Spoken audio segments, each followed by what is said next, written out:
The 13th Black Crusade of Abaddon the Despoiler that began in CK 999. M41 resulted in the largest clash between Imperial and Chaos forces seen in the Milky Way galaxy since the Horus Heresy 10,000 Terran years before. Abaddon raised the greatest army in service to the Chaos gods since the time of Horus, and intended to bring an end to the long war by driving on Terra, slaying the Emperor of Mankind upon his golden throne, and at last completing the task the traitor legions had begun millennia before. The campaign began with a massive assault by the forces of Chaos out of the Eye of Terror into the sectors of the Segmentum Obscurus, directly adjacent to the Cadian Gate. Fighting erupted on dozens, if not hundreds, of worlds within this region of the galaxy, with the ultimate objective of Chaos, the seizure of the Cadia system, and the fortress world of Cadia at its heart. This victory would remove the last major bastion preventing Abaddon from unleashing his full force upon the Imperium of man's defenses and assaulting Terra for the second time in 10,000 standard years. The forward elements of the Black Fleet of Abaddon were ultimately forced to retreat from the Cadia system by the combined forces of the Imperial Navy and the Necrons. With the withdrawal of the Chaos Warfleet, the Imperial defenders of Cadia, led by its new Lord Castellan Ursarkar E. Creed, were able to defeat the remaining servants of the ruinous powers who had made planetfall in the initial assault on the fortress world. But this victory proved to be no more than a brief respite. Abaddon launched a second, far larger assault on the Cadian Gate that unleashed the full demonic fury of the Eye of Terror directly upon an already battered Cadia. Though the arrival of some unexpected Imperial reinforcements prevented Abaddon from personally sealing his victory by crushing Cadia's defenders and led to the destruction of the Blackstone Fortress Will of Eternity, the Despoiler unleashed a brutal contingency plan. He had the massive fragments of the Will of Eternity hurled from orbit like an artificial asteroid onto the surface of Cadia. The strike destroyed what remained of Cadia's faltering defenses and the network of Necron-built Cadian pylons that had long prevented the Eye of Terror from naturally expanding into the Cadian Gate. Within only solar hours, most of Cadia was in the process of being consumed by the Immaterium when the tectonic instability caused by the impact of the Blackstone Fortress finally caused Cadia to tear itself apart. By that time, the few surviving Imperial forces had evacuated the planet, harried by the ships of the Black Fleet.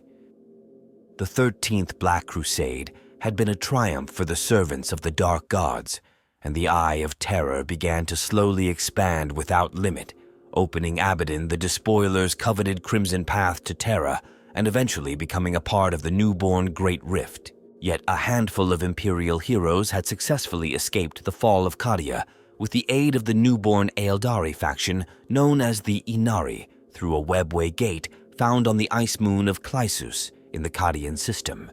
Together, these Imperials, the so-called Celestinian Crusade, would forge an uneasy alliance with the Xenos that would offer a new hope for the servants of the Emperor in their fight against the waxing power of the archenemy, the resurrection of the Primarch Robut Guilliman. In the days just before the 13th Black Crusade erupted, it seemed that the end of days must surely be nigh. Traitors, mutants, and heretics rebelled in unprecedented numbers. The curse of the Psyker ran rampant through humanity's collective soul. The hellish energies of the warp pressed close against the veil of reality, and every day brought inevitable doom a little closer. To dwell within the Imperium of man is to inhabit a dystopian nightmare. The faceless masses of humanity are little more than grist for the mill of survival, an ever-abundant fuel source that keeps the bloody wheels turning. Endless billions labor in the fire-lit confines of factory worlds, entire generations living and dying without ever seeing the sky. Hive cities groan with the weight of unimaginably vast human populations whose existences are naught but toil and sorrow. From the bellies of Leviathan warships to the mindless drudgery of city-sized scriptorums, from the crowded warrens of lightless underhives to the frozen misery of perilous asteroid mines. Every day is filled with hardship for the common folk of the Emperor's realm. It is well that it is so. Those with their heads bowed by exhaustion cannot look up to see the horrors pressing close from the darkness above. The same cannot be said for humanity's leaders. To them falls the burden of knowledge and the terrible weight of responsibility. Many times throughout its history, the Imperium has known great danger, yet rarely were matters been as bleak as in the time of ending in the late 41st millennium. The barbarous Orks multiplied and spread in every corner of the galaxy, bringing mindless devastation to all in their path. The deathless legions of the Necrons rose from their tomb worlds and plied the stars, seeking to exterminate the human vermin infesting their empire of old. On the eastern fringe, the Imperium faced the growing threat of the technologically superior Tau Empire, while from the outer darkness beyond the galaxy came the questing tendrils of the Tyrannid hive fleets, devouring every world they overran. Yet all of these threats paled beside the most insidious of all, that of chaos. From beyond the veil of reality, the ruinous powers exhort their mortal followers to ever greater acts of diabolic cruelty and destruction, while demonic legions rip their way through the skin of real space in terrifying numbers. The defenders of the Imperium stand firm against these nightmarish threats.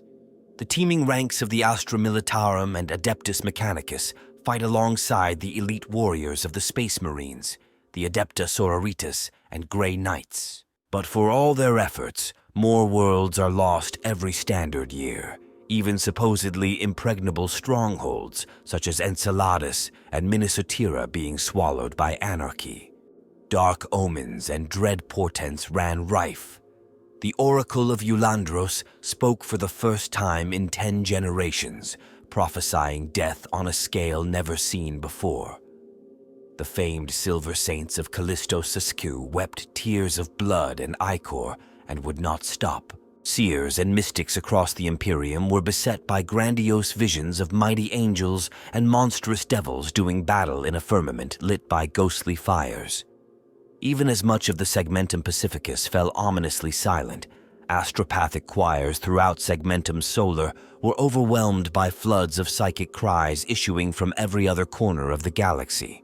Around the Eye of Terror, Abaddon's 13th Black Crusade prepared to hammer against the Cadian Gate. In the Fenris system, brother fought brother as Magnus the Red wreaked a terrible vengeance upon those who wronged him and his traitor legion during the Horus Heresy. War was everywhere, from one end of the Imperium to the other, and yet those with the curse of foresight whispered of worse to come. Darkness loomed upon the horizon, they warned. A Stygian tidal wave rushed closer with every passing hour to drown all of humanity beneath its icy waters. To understand the full course and impact of the 13th Black Crusade upon the galaxy, it is first necessary to retell the tale of Abaddon the Despoiler's 12th Black Crusade, better known in Imperial records as the Gothic War. Like many sector-wide conflicts with the arch-enemy, the Gothic War began slowly, with sporadic chaos raids against smaller Imperial outposts in the year 139, M41. Vessels whose crews had been stricken with diseases sacred to the Plague Lord Nurgle were discovered adrift in the Athena sector of the Segmentum Obscurus, along with sightings of the Chaos warship Plague Claw, and astropaths began reporting unsettling disturbances in the warp that slowly cut off the Gothic sector of the Segmentum Obscurus from the rest of Imperial space. A panic and anarchy became widespread in the Gothic sector as fanatical religious sects arose, believing that the Emperor was displeased with them. Hysteria spread throughout the sector, and on many Imperial worlds order broke down completely. The Imperial Navy lost several starships to accidents in space dock that were subsequently blamed on poor maintenance and faulty ammunition, a rather too convenient explanation for many. 3 standard years after the first Chaos raid on the Imperial listening post at Orks in 142. M41, the forces of Abaddon the Despoiler, the War Master of the Black Legion and leader of the allied forces of Chaos Undivided, struck out at the Gothic sector from the Eye of Terror. Abaddon's Chaos Warfleet struck at a dozen Imperial bases and sent the warships of the Imperial Navy's battlefleet Gothic reeling. Chaos starships attacked all across the Gothic sector, and the first inkling of Abaddon's true intentions in launching the 12th Black Crusade against the sector was to come to light in the Rebo system, where one of the mysterious Xenos Blackstone fortresses orbited the 5th planet.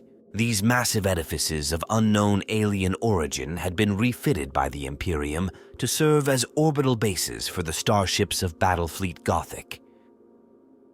For the first time in the history of the Imperium, one of these fortresses fell to Abaddon's forces, and he was soon to make horrifying use of the captured base's advanced alien technology. Abaddon's fleet possessed a devastating weapon, never before seen by the Imperium in the hands of the forces of Chaos, called the Planet Killer. Its name was not simply born from the arrogance of its Dark Mechanicum builders, but was a well-deserved epithet, as Abaddon demonstrated at the Cardinal World of Savavin. The account of the utter destruction of Savavin as witnessed by Jeremiah Soldigan, Savavin's orbital defense commander, still has the power to chill one's soul. His description of entire continents splitting apart, burning skies, and the planet breaking up into pieces is solemn reading. 14 million people died within a single solar hour, and the crippling effects of this on Imperial morale at the time should not be underestimated. Many worlds were hurriedly, though unfortunately not always entirely, evacuated before the Planet Killer arrived. Another Blackstone fortress fell to chaos at the world of Brinaga. At Fularasisku, Abaddon was to demonstrate the true power of these ancient Xenos constructs. Exact information regarding the incident remains sketchy in Imperial records, but the evidence points to a massive energy beam being unleashed from the Blackstone fortress that scoured Fularasisku bare, stripping its atmosphere and transforming its surface into a barren, rocky plain. Imperial forces were continually engaged throughout the Gothic sector, from the Hammerhead Deeps to the Cyclops cluster, desperate to halt the might of the Chaos Warfleet's Black Crusade. At the beginning of 151, M41, Lord High Admiral Cornelius Ravensburg, the Imperial Navy flag officer in command of Battlefleet Gothic, took the fight to the enemy, resulting in the clash at the Battle of Gethsemane, where he was able to utterly destroy a Chaos Warfleet of considerable size. Craft-world Aeldari vessels also fought in this battle. Though many Imperial historians believe their role to have been minimal, the evidence indicates that the Asuryani's involvement against the forces of Chaos was considerable during the latter stages of the Gothic War through the use of their Webway gates. News of this great victory invigorated the Imperial Navy, and as the warp storms that had isolated the Gothic sector for over a solar decade began to abate as the Dark Gods grew wrathful and capricious at their forces' defeat, Imperial vessels from neighboring sectors were finally able to reinforce the Lord Admiral's bloodied Battlefleet Gothic. Abaddon then brought the full power of the Blackstone fortresses he had captured to bear on the Star of Tarantus, the mustering point for the new Imperial starships entering the Gothic sector in an attempt to stem Battlefleet Gothic's reinforcements. Combining their power, the Blackstones destabilized the Tarantus star and caused it to go nova, destroying everything still within the star system in spectacular fashion. The final major battle of the Gothic War was fought at the world of Schindelgeist, where the Imperial Blackstone Five still floated in the depths of space. A trap was sprung by the Lord Admiral and the Asuryani, who defeated Abaddon's greatest warfleet in a truly magnificent 3-solar-day-long battle. In an act of spite, Abaddon sought to destroy the star there also, and had it not been for the sacrifice of Captain Aberdall on the Flame of Purity, the victory could have proved a hollow one. Abaddon had been defeated, though he escaped back into the Eye of Terror with 2 of his captured Blackstone fortresses. Various sources claimed at the time that they must have been destroyed. Unfortunately, as the 13th Black Crusade would demonstrate, this was merely wishful thinking on the part of the Imperium. As the end of the 41st millennium drew closer, the first signs that Abaddon's next long-feared assault was imminent came in the form of numerous sightings of drifting vessels emerging from the warp in the sectors of Imperial space surrounding the Eye of Terror in the Segmentum Obscurus. The astropathic station at Belisar Majoris was the first to report that it had detected a large number of space hulks approaching the outer reaches of the Belisar and Agripinaa systems. The first indications were that the majority of these hulks were uninhabited, but this turned out to be wrong. Estimates also placed these vessels converging on multiple vectors for the core planets of each subsector of the Agripinaa sector. While the sheer number of space hulks suddenly emerging out of the warp at this time was rare, it was not exceptional. In response to this alarming report, Marshal Helk, the commander-in-chief of the Imperial Guard's 2nd Army Group, ordered the deployment of additional troops aboard the 211 Estate, 340th, and 401st Naval Interdiction Squadrons, with a view to effecting boarding operations on those hulks suspected of harboring life. The Commissariat tripled attachment levels to these units, and all higher command ranks were informed of the possibility that these vessels might carry the taint of the warp. The vessels of the Adeptus Astartes boarded those hulks that they could, but their numbers were limited, as always. The Space Marines found these hulks to be chaos-twisted and disease-ridden nightmares, and subsequently, every such vessel encountered was destroyed with torpedoes and bombardment by macro cannons, but for some it was already too late. In what could not have been a coincidence, outbreaks of virulent sickness erupted among many Imperial Navy starship crews within a day of a reported sighting of the dreaded Chaos starship Plague Claw in the outer reaches of the Earthward system by Captain Rourke of the Dauntless-class light cruiser Duke Lerstefan. As the sickness spread throughout the region, Imperial naval forces and the number of starships fit for duty fell exponentially with the disease's progression, and then even more space hulks dropped out of the warp, converging on vital strategic worlds. Ships from neighboring subsectors rushed to destroy the hulks, and a small ad hoc fleet was assembled at the vast orbital shipyards of the dead world of Belis Corona in the sector of the same name under the command of the Imperial Navy's Admiral Quarren. The Imperial fleet surged from port and began the hunt for the Plague Claw, though they were to encounter something far, far worse. In the shadow of the Phrenorac's dust cloud, the Imperial fleet was ambushed by a force of Chaos warships led by the Terminus Est, the flagship of the Herald of Nurgle, the Chaos Lord Typhus of the Death Guard Trader Legion. The battle was short and bloody, with several Imperial warships crippled in the opening salvo of torpedoes, while others were overrun by vile, diseased creatures that vomited forth from the loathsome Chaos boarding craft. Admiral Quarren recovered well from his shock and rallied his forces superbly, counterattacking and fighting his way clear of the Chaos Warfleet's trap. Typhus did not pursue, and the majority of Quarren's fleet was able to limp back to port at Belis Corona. The Battle of Phrenorac's had been a costly disaster for the Imperium, but there was much worse to come. During the return journey to Belis Corona, thousands of Imperial Navy crewmen sickened and died, and only with the help of system pilots was the Imperial fleet able to dock safely. But if the situation at Belis Corona was bad, it was worse elsewhere. Many of the plague hulks had slipped through the Imperial defensive net, and the same contagion that had struck down the Imperial starship's crews was spreading like wildfire through many inhabited worlds in the Cadian and Agripinaa sectors, as well as those of the Belis Corona sector. The hive world of Subiaco Diablo proved to be an ideal breeding ground for the unknown plague, and was quickly quarantined by officers from the Adeptus Administratum's Officio Medicae, but not before millions of people had already sickened and died. Within a solar month, a dozen other worlds reported cases of the same plague, and panic spread throughout the Segmentum Obscuras as transit between neighboring sectors was halted by the Imperial Navy in an attempt to stop further infection. As the epidemic spread, apocalyptic religious sects once more began to appear on every world afflicted with the disease, just as they had before the outbreak of the Gothic War, preaching that the Emperor's wrath had descended upon them and was a punishment for their sins of wickedness and vice. Only the truly faithful would be spared the curse of unbelief, as they named the plague, and hordes of flagellants filled the streets of every world adjacent to the Eye of Terror. The continued health of these fanatics in the face of the plague gave their words the sheen of truth, and millions flocked to hear their extreme rhetoric out of fear for their lives. The plague continued to spread, but it was on Subiaco Diablo that the true horror of the disease was finally revealed.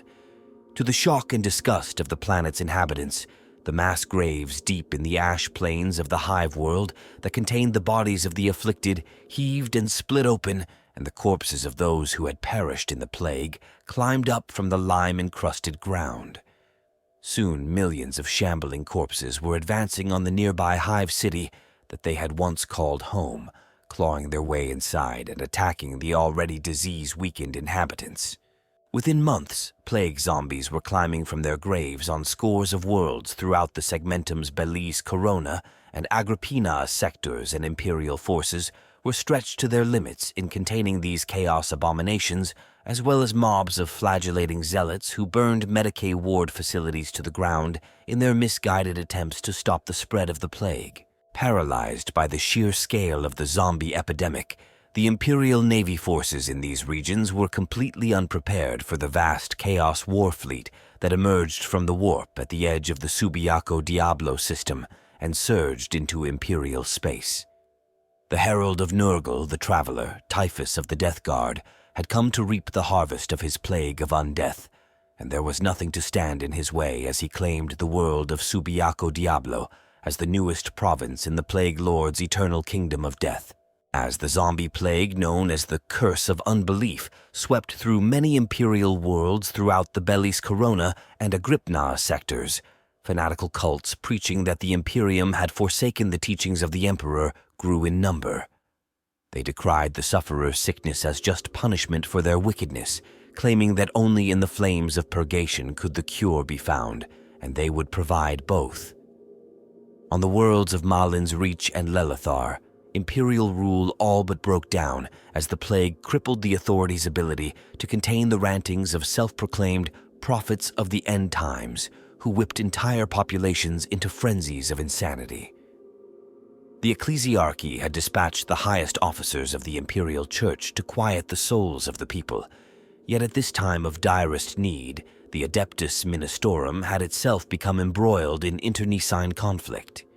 A number of cardinals had cast their lot with those who preached that the Emperor's judgment had found his servants wanting, rendering the synods of the sectors surrounding the Eye of Terror impotent and powerless to impose their spiritual authority when it was most desperately needed.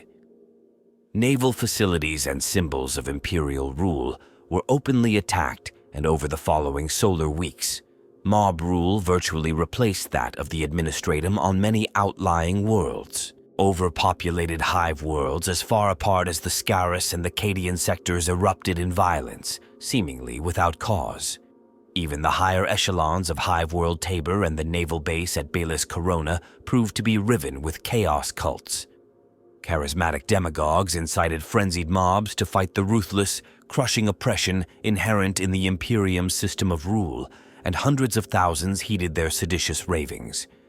Assassinations and poisonings heralded new eras of anarchy in key war zones, and whole supply fleets mysteriously vanished. Nemesis Tessera, St. Josmane's Hope, and Lelithar were all ravaged by insurrection. In the panicked streets of Thracian Primaris, one man alone had succeeded in uniting the desperate citizens against the evils of chaos as a raving prophet. The worlds of the Belize Corona system underwent a massive recruitment drive for the Imperial Guard and the Imperial Navy, and priestly delegations stirred up the new Imperial conscripts into a fever of righteous anger. In the wake of such a catastrophic breakdown of Imperial rule on so many planets in the sectors surrounding the Eye of Terror, vast disturbances were sensed in the warp, stirring the already volatile medium of the Empyrean into new and violent life. The fringes of warp storm Baphomael expanded to engulf the edges of the Cadian system, and many of the astropaths based there reported terrible visions and bloody omens that all pointed to a time of coming war. Reports kept pouring in which indicated a horrifying escalation in the scale of these disturbances. While news from across the Segmentum was sketchy at best, It appeared that a massive psychic backlash had caused the astropathic choir chamber at Belisar in one of the spires of Hive Teriax to explode. The top 9 levels of the spire had been obliterated, and the death toll was numbered in the tens of thousands. Any doubt that chaos was in the ascendant was cast aside following these events on almost every civilized world. Even on Cadia, the Imperium had seen signs of recidivist activity. So close to the eye, the Cadians had come to expect the taint of the warp to afflict those of weak soul, and they had learned to recognize and excise its influence wherever it was found. In one notable incident, Lord Commissar Salin seconded a company of Kasrkin assigned to headquarters security and led a raid upon the barracks of the 92nd Cadian Regiment. He rounded up a cadre of senior officers who, he claimed, were in league with agents of the warp. No evidence of his accusation was presented to the General Staff, and there was no duty upon the Lord Commissar to do so. The officers were summarily executed upon the parade ground of Kasr Orlak. That highly regarded officers of the Cadian military might have thrown in their lot with the archenemy filled many souls with shame and confirmed the worst of their fears. A dark time was surely approaching. On the world of Lelithar, a powerful figure had arisen amongst the raving cults and fanatics, proclaiming himself to be the voice of the Emperor. An orator of fearsome skill, this mysterious individual had roused entire populations with his passionate speeches. Many within the Cadian Sector High Command advocated the extermination of this individual, lest his outpourings lead to further unrest. However, all across the system, the backlash of those still faithful to the Imperium began. The Inquisition's Ordos Cadia, the representative of the 3 Ordos in the Cadian sector, believed this so-called voice of the Emperor to be an individual of the utmost danger. Lelithar was home to several thousand planetary defense force regiments divided into 65 army groups, and it appeared that an estimated 40% of their personnel had thrown in their lot with the so-called voice. Many of these units had deserted, a large number actually making it off-world, where they had dispersed to varying locations, including the worlds of Yayor, Amistel, Albatern, and Bar-El. That the Imperial forces had lost such a body of men to a demagogue was cause for grave concern in itself. But it was enough for the High Command that the Ordo Hereticus wanted him dead. Within a solar week, there was a great resurgence of Orthodox piety amongst the Imperial citizenry as a reaction against the so-called voice of the Emperor. Sector High Command had initially feared that the teachings of this heretic might plunge the region into the depths of apostasy, yet the people actually rallied against his twisted followers, casting down his prophets and decrying his false words. His days were numbered as inquisitorial agents of the throne hunted the elusive voice. Though chaos and anarchy had come to a great many worlds of the Imperium, they still had reason for hope, for all was not lost while their faith remained strong. The great strength of the Imperium was finally stirring. The Cadian Sector High Command ordered a muster to take place at Cadia upon the ancient and venerated Tyrok fields so that the Imperium could begin the Emperor's work in earnest. Several systems in the Scarus sector soon reported enemy activity, as did 3 subsectors located along the Cassandra Spar. Reports also came from Phonosar Prime, indicating an attack by warriors thought to be of the Night Lord's Traitor Legion. The raid was timed to coincide with the local annual festival of the 3 Maidens, a holy time for the population of Phonosar Prime and its 3 moons, during which the adherents fasted and meditated upon their own weaknesses, the better to serve their lord, the God Emperor.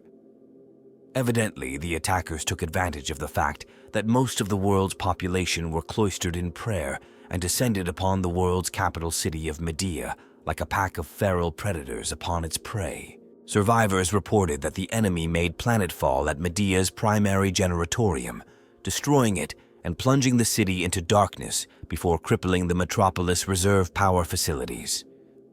With the city's power grid out of action, the traitors stalked the streets, killing wantonly as and when they saw fit. It was many solar hours before the planetary defense forces could be mobilized to face the threat, although many militia units mounted heroic improvised counterattacks, all to no avail. By the time the native defense forces were able to muster, the raiders had vanished into the darkness, leaving a death toll of many thousands in their wake. The world of Xersia had also suffered at the hands of the enemy. A delegation from the Order of the Wounded Heart, an order militant of the Adepta Sororitas, had arrived on the planet. Immediately after the Battle Sisters' arrival, it was reported that a small force of unidentified traitor marines had been defeated when they came to the aid of a chaos cult that the Sisters were seeking to purge. It appears the cult had chosen their moment to call upon the traitor Astartes with great care, hoping that the counterattack would wipe out the small force of Battle Sisters as they closed upon their target. It is a great credit to the Sororitas that they defeated both the cultists and the renegades, and a commendation was passed on to their canoness superior. Sector High Command also received garbled astropathic communications from forces in the Halotus, Sarlax, Vagera, and Skyran systems over the following 12 solar hours. Though no details were immediately confirmed, High Command feared the worst. The listening station at the world of Ormantep had also come under attack by traitor forces. The attackers were a small elite company of Black Legionaries who fell upon the listening post with cold, methodical brutality and cut down all they encountered. However, they seemed specifically determined to murder the astropathic choir that resided within the central keep. The unit of Cadian Kasrkin defending the station mounted a heroic defense that held off the Chaos Space Marines for several solar hours before aid came from a totally unanticipated quarter. It appears that the traitors were repelled, though by a force the Imperium has no record of. As the traitors closed on the hastily constructed barricades of the Ormantep listening station's inner sanctum, survivors reported that the night was filled with a mournful howl which sounded from all directions. As the Black Legionaries faltered in their attack and cast glances in all directions, the rearmost were dragged into the shadows. Soon, the Chaos Space Marines were firing their bolters on full automatic and emptying entire magazines into the gloom as more were set upon by an enemy the Kasrkin defenders could not discern. In only solar minutes, the Black Legionaries were all dead. Their bodies were found savagely ripped open as if by hugely powerful jaws or raked by savage claws. The only evidence of this mysterious force that attacked them was the distorted Vox recording of the howls that filled the complex in the moments before the Chaos Space Marines attacked. It would later be determined by Imperial scholars that these mysterious saviors were none other than the long-lost Space Wolves' 13th Great Company, lost for 10 millennia within the warp since the closing days of the Horus Heresy. Reports indicated only a handful at most of the station's personnel had survived the attack, and they had requested a naval task force redirect to Ormantep to ascertain what exactly had occurred. All of this came at a time when civil disorder across the surrounding sectors in the Segmentum Obscurus had reached unprecedented levels. Now the Imperial forces had to guard against both traitors within and traitors without. During the outset of Abaddon's 13th Black Crusade, an act of the basest treachery struck at the heart of the Imperium's defenses. At the time, Cadia was alive with the diligent preparations of the servants of the Emperor. Regiments of Cadian shock troopers were being mustered alongside the Adeptus Mechanicus's Titan legions and Scitarii. Regiments of mighty thewed feral warriors stood alongside the brightly accoutred troops of the Mordian Iron Guard. Amongst this mighty throng, faith welled strong, and the morale of every man soared to see the amassed power of the Emperor. But a vile serpent lay ready to strike. The regiments of the Volscani cataphracts had landed on Cadia to join the muster at Kasr Tyrok.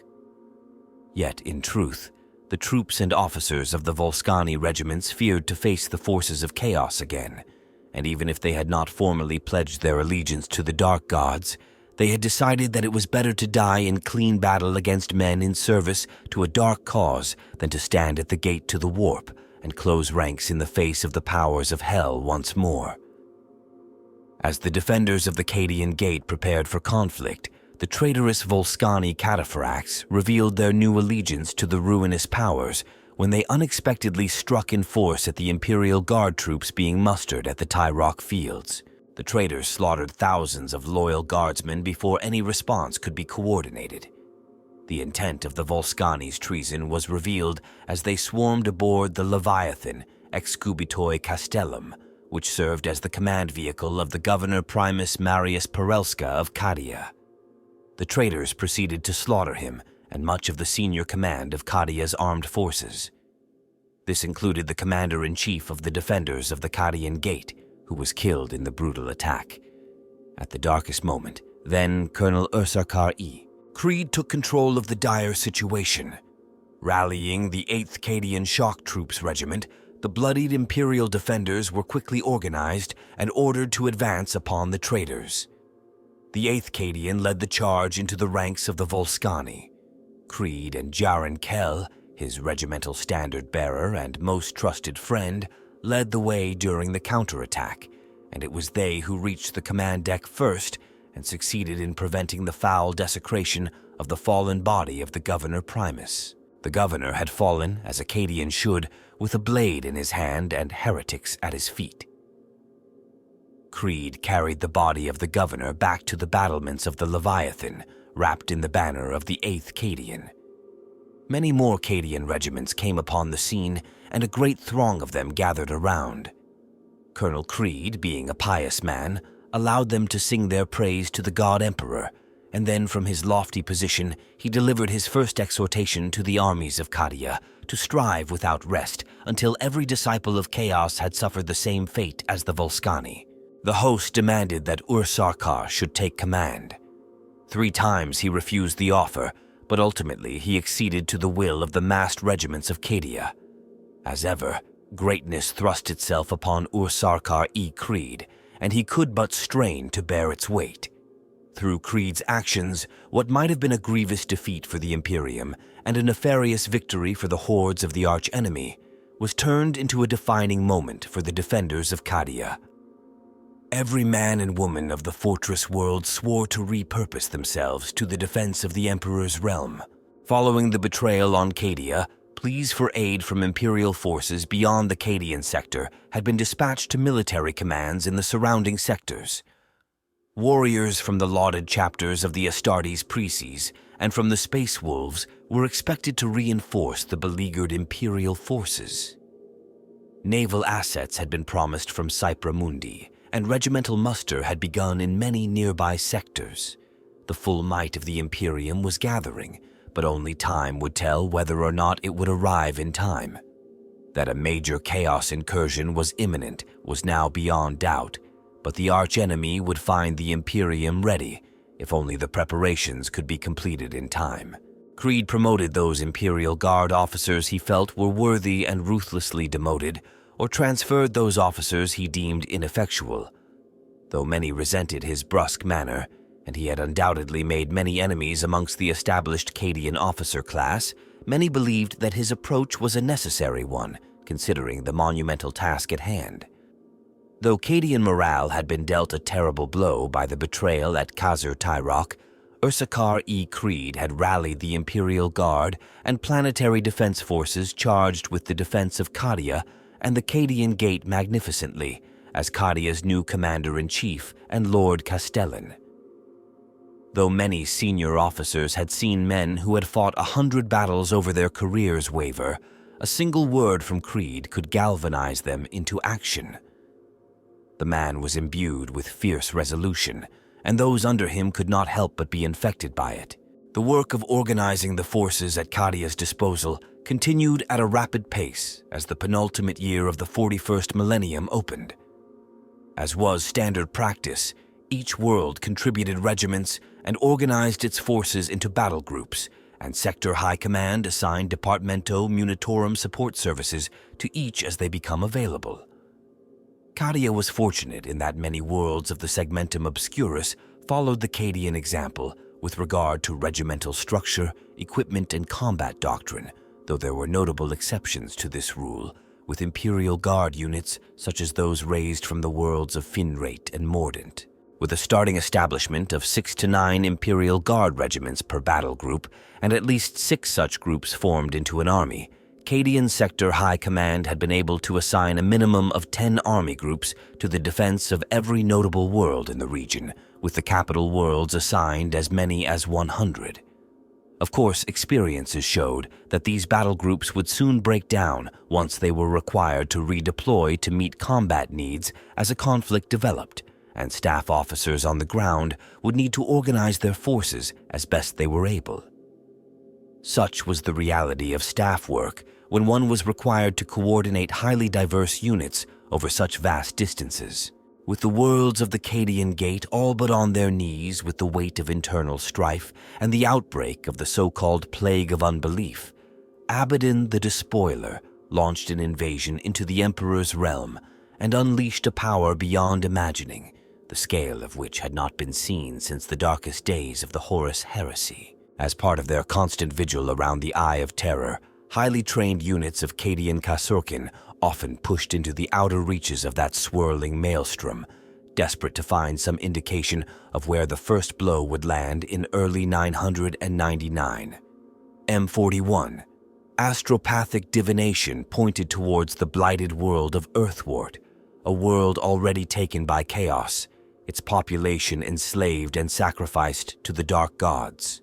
Finding nothing alive on Earthward, merely death and hideous plague zombies infected with the curse of unbelief, the Karskin prepared to withdraw. Suddenly, a frantic Vox communication from the Cadians' warships in orbit reported numerous vessels advancing on Earthward from the Eye of Terror. The Karskin attempted to fall back to their dropships to return to their troop carriers, but it was already too late. The Imperial ships in orbit were either crippled or were forced to disengage and make best speed for Cadia. There was to be no escape for the Karskin, who were stranded on Earthward as a massive vessel, larger than the most gargantuan capital ship of the Imperium, approached the doomed world, the Planet Killer. Few were aware of the existence of this monstrous ship, for it had been thought lost at the Battle of Carlos Asetu during the Gothic War centuries earlier. Oblivious to their fate, the stranded Cadians could do nothing as the incomprehensible power of the Planet Killer was unleashed in a devastating lance of energy that annihilated the blighted world they were trapped upon and reduced it to spinning pieces of molten rock floating in the void. As Earthward died, collapsing in on itself, a Chaos war fleet composed of hundreds of warships and hulking troop transports surged from the depths of the Eye of Terror, heralding the beginning of Abaddon the Despoiler's fearful 13th Black Crusade. A psychic death scream, more piercing than the Astronomicon itself, ripped through the ether from the doomed world of Earthward. Astropaths and forward Imperial listening posts detected the emergence into real space of a traitor warfleet consisting of hundreds of warships and hulking troop transport vessels. All were on a course for Cadia. Reports indicated that the Plague Claw and Terminus Est, along with a massive flotilla of plague hulks, had emerged in the Subiaco Diablo system. Worse than this, unconfirmed reports claimed that 2 Blackstone fortresses accompanied the Chaos Warfleet. Cadian Sector High Command found this last fact difficult to countenance, though given the state of the sector in the previous solar months, they could not discount the possibility that these ancient Xenos weapons still existed within the hands of the forces of chaos. Imperial naval experts began plotting worlds likely to be chosen as targets for the Planet Killer's attentions. Intelligence gathered during the Gothic War indicated that the Planet Killer was a ponderous vessel, and its planet-cracking Armageddon gun took a great deal of time to power up and exert its effect upon a world once it was functional. The vessel was likely to be accompanied by a large fleet, which would be employed to subdue and distract the Imperium's own naval forces until the Planet Killer could unleash its main weapon. All available Imperial naval assets had therefore been tasked with locating such a flotilla, and system defense pickets were put on high alert for any signs of an unusually large Chaos war fleet approaching one of their worlds. The wave of Abaddon's invasion soon broke across the sectors surrounding the Cadian Gate, and it became evident that the Inquisition fortress world of Nemesis Tessera was to be the main target of the first phase of Chaos assaults. This was first realized when the archenemy launched an assault on the Chima Lomas system. Nereus, the primary world of the system, was taken by enemy forces with contemptuous ease. In the Cadian High Command's best reckoning, Chima Lomas had not been a target in its own right, but had been taken merely to secure the forces of Chaos's lines of communication along the Roke conduit. Native defense forces, amounting to 17 planetary defense force army groups supported by the Imperial Guard's battle group Neth, contested the enemy's planetfall 300 kilometers south of the Nereus Delta. Going by the few intelligence reports on the situation they possessed, the Cadian High Command was able to determine that the valiant defenders of Nereus had held up an invasion force at least 50 times their own strength for a whole solar day. The last transmission the Cadian High Command received from General Neth suggested that he was prepared to sell his forces dearly. Having crushed Chima Lomas, Abaddon's forces dispersed as they entered the Kensi Gulf, with splinter forces separating to assault the world of Ovaris Gulag, where no command communications had been received in over a solar month. The voyage across the Kensi Gulf to Nemesis Tessera was accomplished with alarming speed, with all elements of the chaotic fleet translating into the target system within a solar week of one another, a feat of astronavigation through the warp that the Navis Nobilite suggested to the Cadian High Command would only be possible with the aid of the darkest of sorcerous arts. Why the enemy had chosen an inquisitorial fortress world like Nemesis Tessera as the initial target of its assault remained a mystery. Cadian Sector High Command's best guess was that the system was chosen out of sheer hatred for the most potent agents of the Golden Throne, that the forces of the archenemy regarded the destruction of Nemesis Tessera as of the utmost importance was evident from the Sector High Command's observations and from intercepted communications. The forces of the archenemy invested an unusual amount of its resources in this assault. After the forces of Chaos made their landings, it appeared that the Inquisition's fortress might be able to hold, yet Cadian High Command could only speculate that the icy surface of that grim world must have been infested with millions of traitors and heretics who had made planetfall upon it. They estimated that those who did not fall to Nemesis Tessera's inhospitable climate would soon be hunted down and exterminated by the blessed agents of the Inquisition. But soon the Segmentum High Command came to realize that the assault on Nemesis Tessera had been but a prelude to the even greater storm that was about to engulf the Cadian sector. Soon the skies above the worlds of the Imperium in the Segmentum Obscuras turned black with innumerable dropcraft as the dread forces of Chaos began their invasion. The planet killer itself, Abaddon's flagship, drifted ever closer to the Cadian system. Terrible, mighty Chaos space marines trod the surface of worlds they had not set foot upon for 10 millennia, and their hatred and thirst for vengeance truly knew no bounds. The Imperial Navy, for long solar weeks forced to fight a desperate holding action against the seemingly endless waves of chaotic vessels, was eventually reinforced. With their orbital defenses already breached and the fleet forced into withdrawal, world after world in the Cadian sector came under attack. Initially, the Imperial forces held, even throwing the enemy back at Belisar, Macaria, Vigilatum, and especially Xersia and Contrail. Yet the enemy soon found their weak points, throwing countless thousands of low-born filth at the Imperial forces so that the Chaos Armada's real masters, the traitor Marines, could exploit them. The Chaos war fleets continued their inexorable advance upon Cadia, only stopping to allow the Blackstone fortresses to scour Demios Binary to a barren rock. Lightning arcs of incandescent energies raised the planet's surface bare, killing millions of Imperial servants and destroying every structure in a matter of solar hours. Chaos vessels quickly overwhelmed the orbital defenses of Solar Mariatis, the outermost planet of the Cadian system, and hundreds of dropships carrying Traitor Guard regiments of the now infamous Volscani cataphracts descended to the surface, attacking the mining outposts and capturing the valuable ore refineries from the defending units of the 23rd Cadian Regiment. The traitor forces established a forward base of operations on Solar Mariatis from which to launch attacks throughout the system. The first of the inner worlds of the Cadian system to fall was the prison world of St. Josmane's Hope, whose inmates were believed to have thrown their lot in with the invaders in the vain hope of being granted freedom following an insurrection stirred up by an organization known as the Correction Rehabilitation Movement, CRM, a possible chaos front. They were granted only eternal damnation, for their liberators turned out to be the renegade space marines of the Violators' warband, devoted servants of Slanesh, the Prince of Pleasure. Brutal, close-quarters fighting erupted all across the continent-sized prison, and many of the guards kept a last bullet for themselves rather than allow themselves to be taken by the frenzied inmates. Welcoming the traitor forces as liberators, the inmates were to be horrifyingly disabused of this notion as those allowed to live through the pleasures inflicted upon them by the Slaneshi Astartes were instead taken as slaves for the Chaos War Fleet or conscripted into its armies of traitor guard. Many officers within Cadian High Command had not heard of the Violators until they had been invited to a closed session briefing along with Lord Castellan Creed, where a representative of the Inquisition imparted to them the awful truth concerning these hedonistic heretics so that Imperial forces would be better prepared to combat them.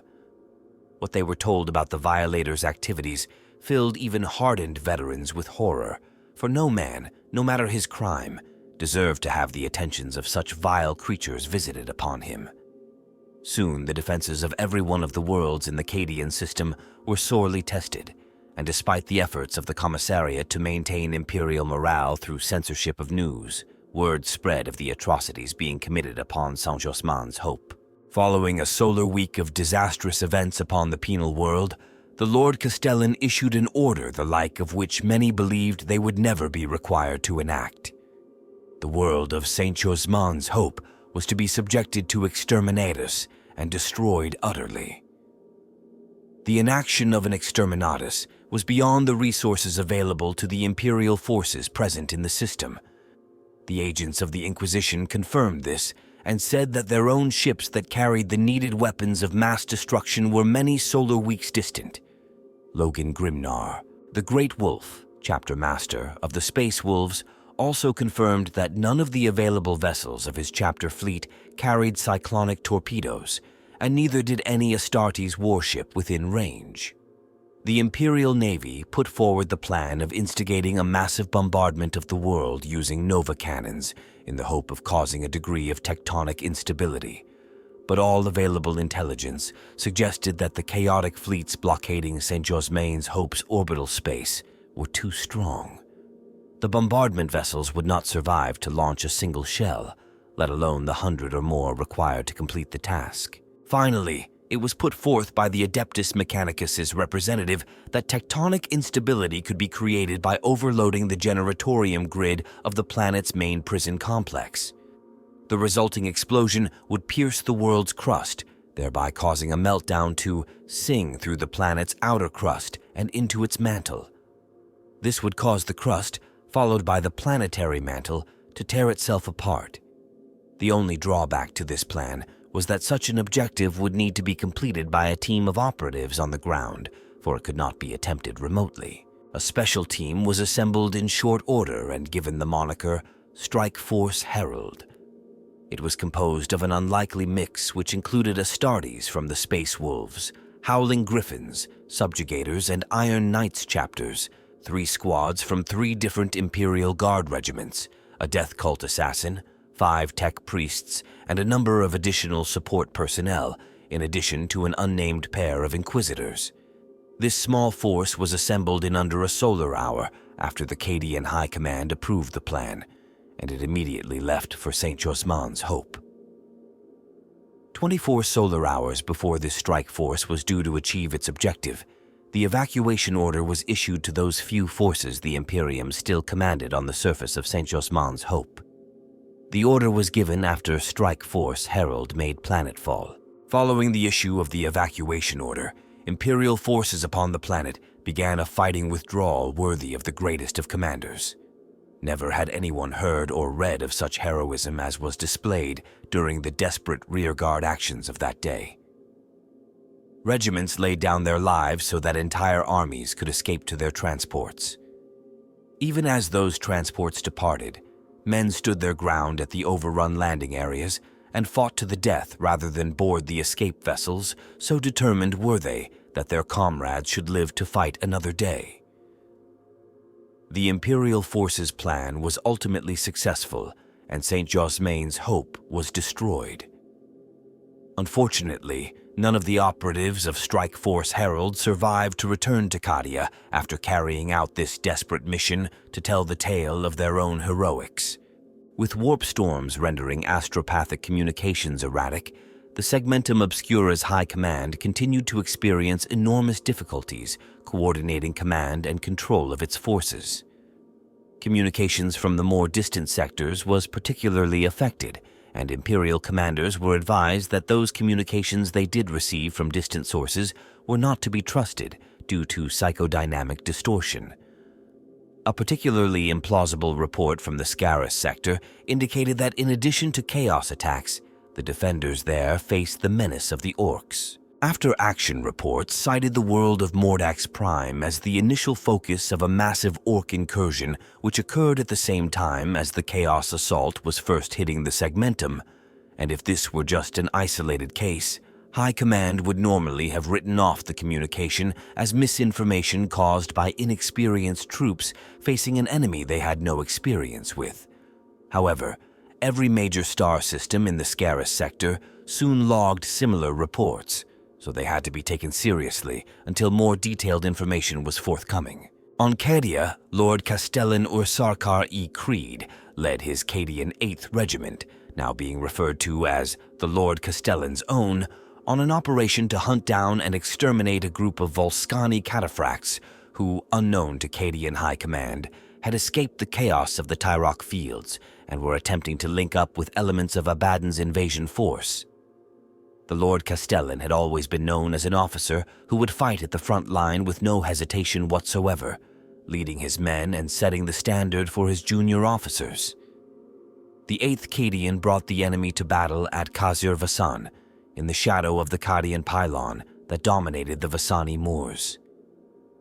The battle was brief yet vicious in intensity, and not a single traitor was allowed to escape with his worthless life. It later proved fortunate that Creed had wasted no time whatsoever in launching his assault, for a Chaos Space Marine force, believed to be the vanguard of a larger Black Legion warband, caught up with him as dusk fell, necessitating a hasty withdrawal across the moors. It was said that the true test of a general was the ability to disengage in the face of a superior foe, and the 8th Cadian regrouped to head back out onto the moors to face the Black Legion on more favorable terms. Following the evacuation and subsequent destruction of St. Josmane's Hope in order to deny the forces of the Despoiler a forward staging point, the Imperial defenders initially rallied well, falling back in good order to key points in the Cadian system. Imperial morale was bolstered by a bold series of counterattacks, but these successes were to prove short-lived, and the Despoiler had committed yet more of his diabolical forces to the Cadian system.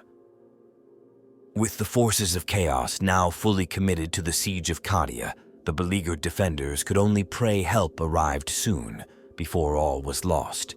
Cadian High Command eventually received word that the fleets of the Iron Knights and Imperial Fists, chapters of the Adeptus Astartes, had established contact.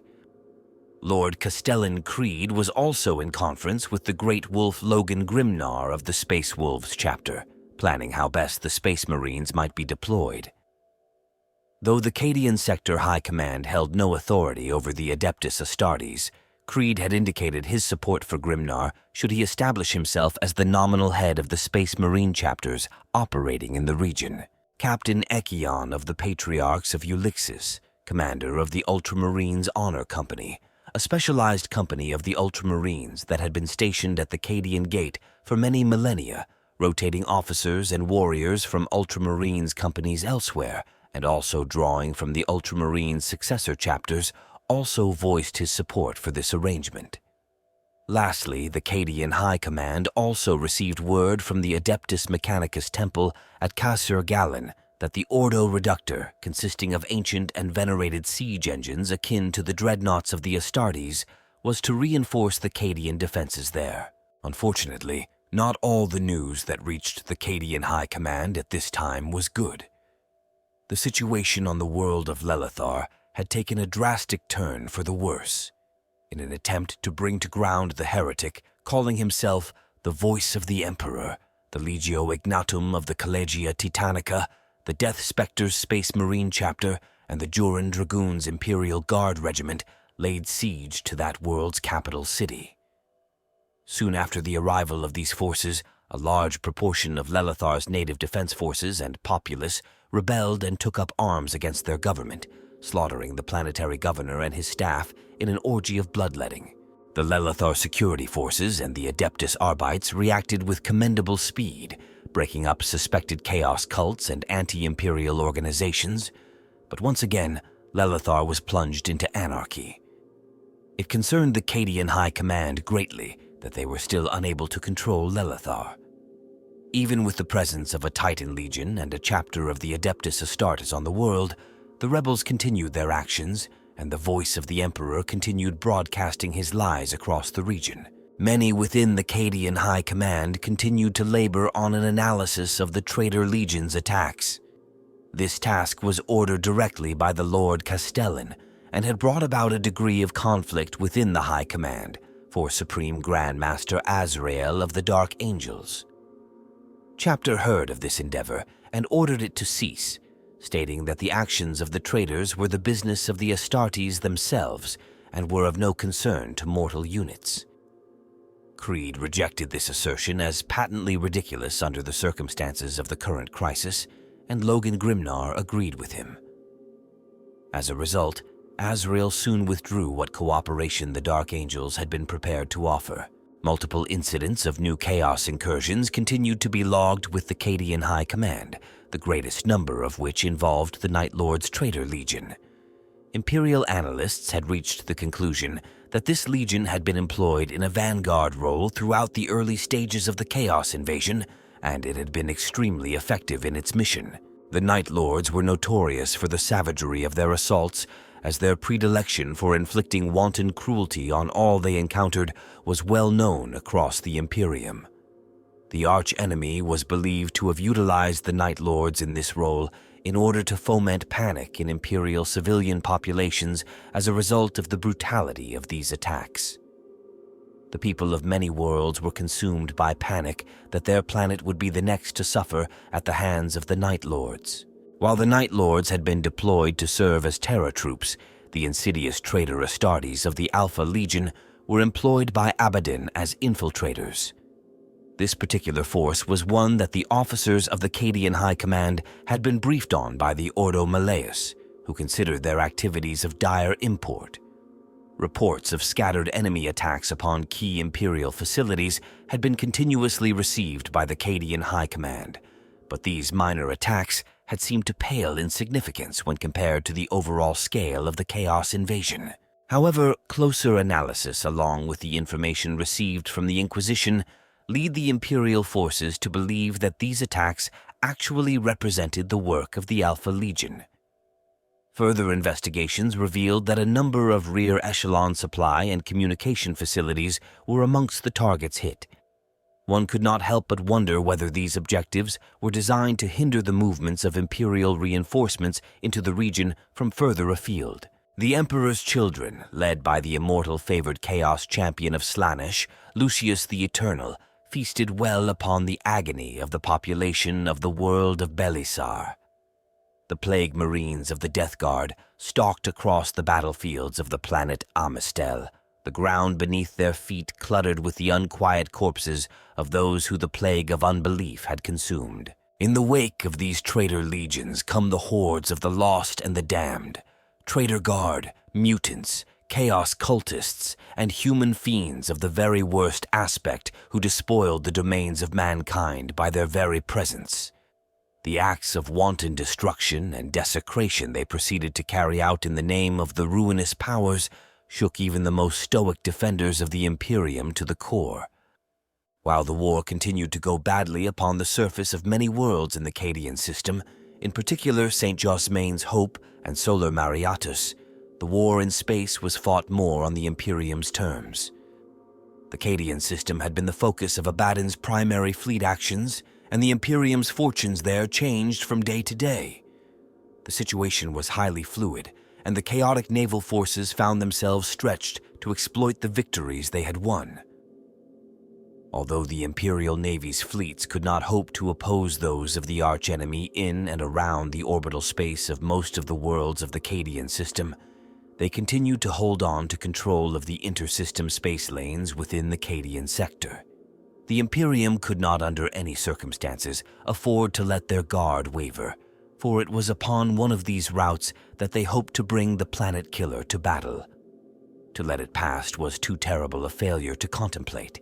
A fleet the size of which has not been seen since the end of the Gothic War 8 standard centuries earlier had been dispatched from Cypra Mundi and arrived at Baelis Corona in preparation for a massive Imperial counteroffensive into the Cadian Gate. The arrival of this vast armada allowed those Imperial vessels that had been fighting continuously since the beginning of the invasion a brief respite.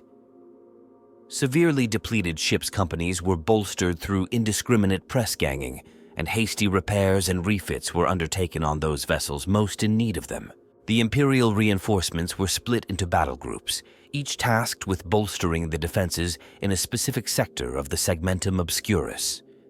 The regions around the Eye of Terror encompass many millions of cubic light-years, and only by the concentrated application of resources in those areas in most desperate need could the Imperial Navy hope to make inroads and stall, and eventually repel the Chaos war fleets plaguing the region.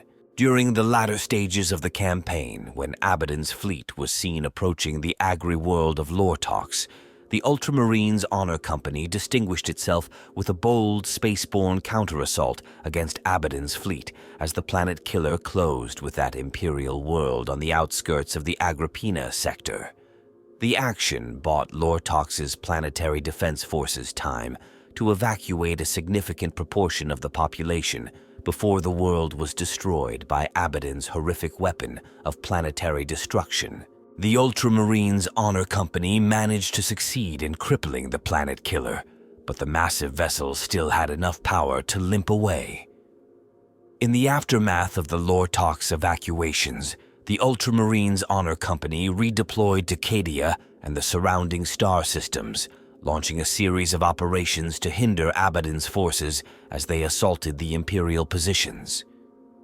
These attacks included a series of highly successful boarding actions against the lumbering space hulks being used to transport vast hordes of the archenemy's troops to reinforce Abaddon's siege of Cadia. It was a fool's dream to hope the planet killer could be found before it was brought to bear upon the Imperial forces. Without warning, it appeared in orbit over the world of Masharia. Though many could scarcely believe it, the world was destroyed by the massive vessel. It was lost, and with it millions of loyal and faithful subjects of the Emperor, dead at the hands of the despoiler and his despicable weapon. Utter dread now descended upon the Segmentum Obscurus High Command. Despite the successes of the early solar weeks of the invasion, many had come to believe that this war might not be won in the short term. Where at first the Imperial forces fought to repulse Abaddon's assault, to deny him footholds upon Imperial worlds, they now fought to keep him from overwhelming them entirely. This was a grim paradigm, and one the Imperial forces were not ready to accept.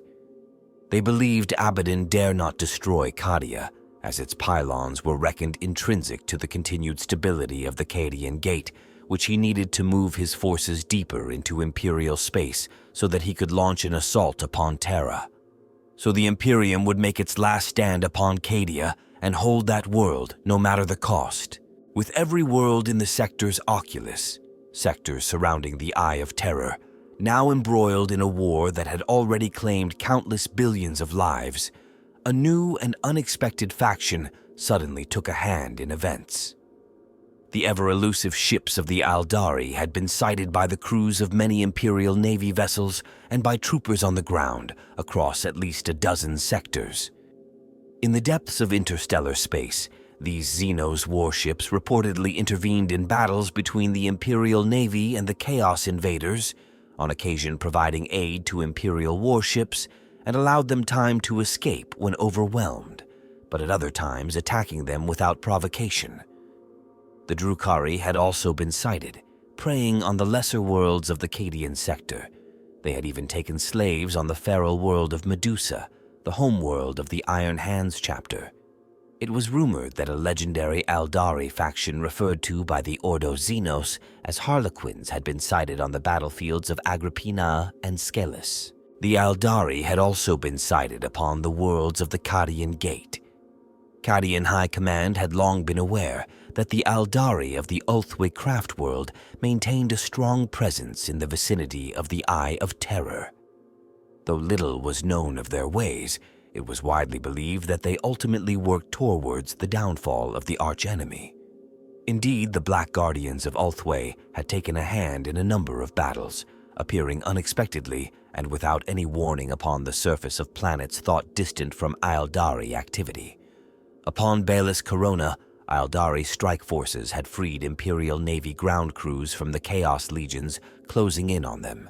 However, there were also reports from the Cadian system of the Aeldari falling upon themselves in fits of madness, from the Agripinaa sector of the Aeldari attacking the warriors of the Ultramarines Honor Company, and that their ghost ships harbored fiendish beasts of the warp. As ever with these mercurial Xenos, their motivations proved as alien as they were unpredictable, with the Imperium committing more and more resources towards the defense of the Cadian Gate after 997. M41 reports from the eastern fringe of the Ultima Segmentum suggested the Tau Empire was using this time, when the Imperium's eyes were elsewhere, to strengthen its defenses, and even enlarge its own domain in what the Tau called the Third Sphere expansion. Though the Xenos had yet to threaten Imperial worlds at this time, and were largely expanding into uncontested wilderness space, Imperial Stategos keep one wary eye on the Tau Empire, lest they use this time of conflict and uncertainty to their own advantage, to the eternal cost of the Imperium. The Imperium's commanders were right to be worried. In 999, M41, the Tau initiated a major military campaign to seize Imperial territory in the eastern fringe that would coincide with the 13th Black Crusade and become known as the Zeist Campaign. As the Imperium's military was heavily involved with preventing the breakout of the forces of chaos from the Cadian Gate on the other side of Imperial space, the Tau took advantage of this distraction to rapidly expand their territory. The Imperium responded with the dispatch of several units drawn from the chapters of the Adeptus Astartes to the Zeist sector to blunt the Tau offensive. With the victory of the Astartes in destroying the last major Tau forward logistical base in the sector at the world of Ogura, the Zeist campaign marked the end of the Third Sphere expansion, with the Tau Empire having grown to 133% of its prior size. Unfortunately for the Imperium, though the Space Marines had won the war and stopped the Tau's seizure of human territory, it was not possible to sanction a retaliatory thrust into Tau-held space, as the individual Space Marine forces were required elsewhere in the galaxy to hold the line against the forces of chaos during the height of the 13th Black Crusade. The Cadian High Command was also briefed by the Ordo Xenos on a number of other factions which assailed mankind as the forces of chaos battered at the doors of the Cadian Gate. The Aeldari were once again active in and around the sector's oculus. Inquisitorial forces attempted to ascertain their intentions, for their actions appeared contrary and mercurial, one moment actively aiding Imperial forces, the next slaughtering them. The Cadian High Command held no illusions that the Aeldari fought for anyone other than themselves, and proceeded to plan accordingly. The Orks appeared to be increasingly active in the Scarus sector. The Ordo Xenos believed the Greenskins there had been building up for an invasion for some time, lurking in the unexplored depths of wilderness space and launching their attack with a low, cunning few would expect of such barbarous creatures. Lastly, the Inquisition warned the Cadian High Command to be alert for seemingly incongruous reports of alien infiltrations in the region near the Subiaco Diablo system, particularly for attacks coming up from below the galactic plane. They would not expound further on what they meant by this, but insisted that the Cadian High Command should inform the Inquisition immediately should any such attacks by unknown Xenos materialize. Despite being beset on all sides, the Imperial forces and their commanders remained imbued with a sense of righteous indignation. If every damned creature in the galaxy was now ranged against them, then they were determined to take them all into oblivion with the last cry of the human race. Within the Malin's Reach system, a new and even more dire threat had arisen. The Dark Apostle Erebus and his forces from the Word-Bearers Traitor Legion were causing great damage to Imperial efforts to defend the region.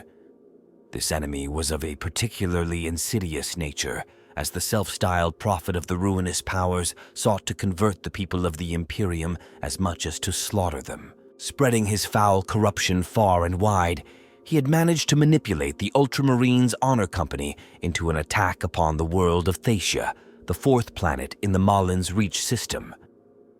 The company hoped to draw Erebus to battle in the dark, methane-shrouded groves of the planet's surface, but found that the Dark Apostle had instead drawn them into a trap. The Word-Bearers were far from Thasia by the time the Ultramarines arrived, who instead found a force of Aeldari waiting for them at the site of one of those Xenos planet-bound Webway transit portals through the warp.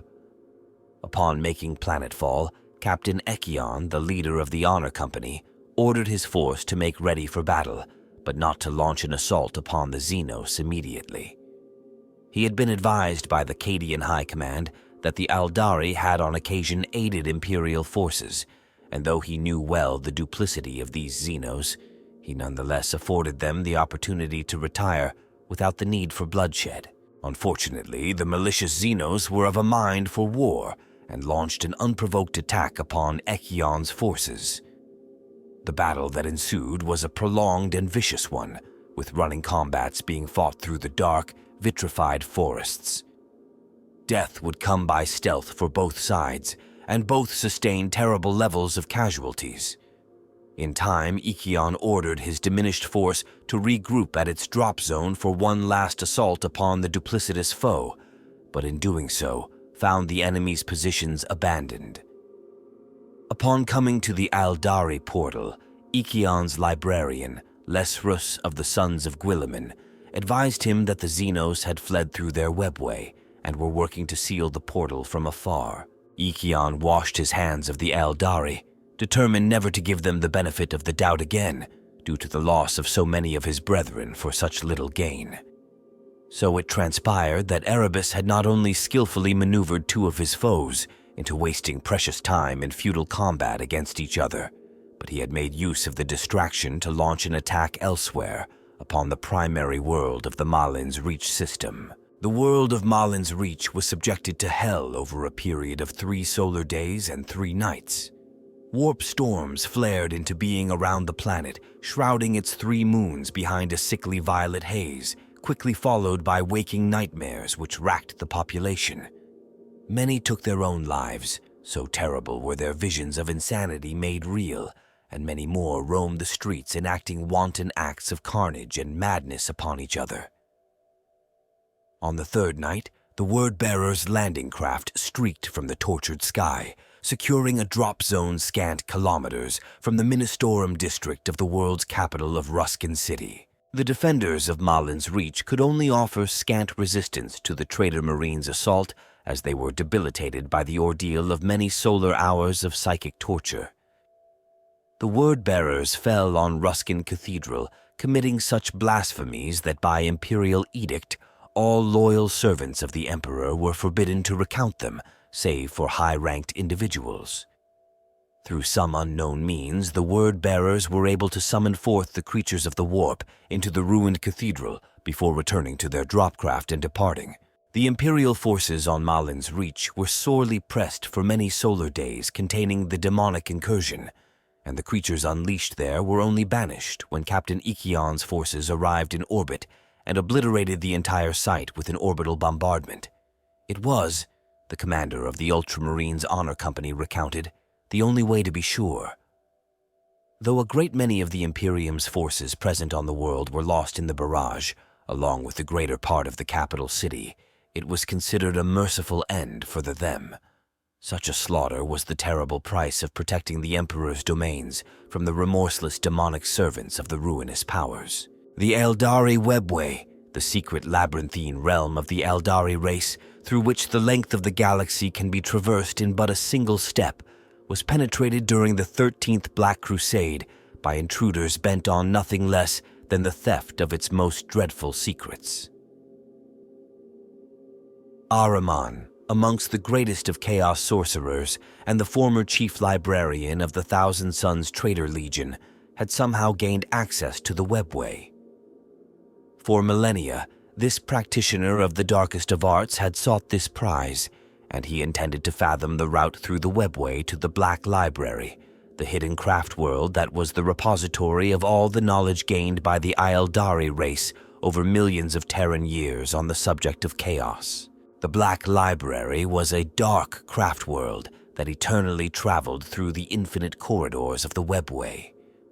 Its location and route through the Webway were numbered among the greatest secrets of the Aeldari races, and were hidden from all but the Harlequins and the members of the Black Council, the governing body of the Black Library within the labyrinthine dimension.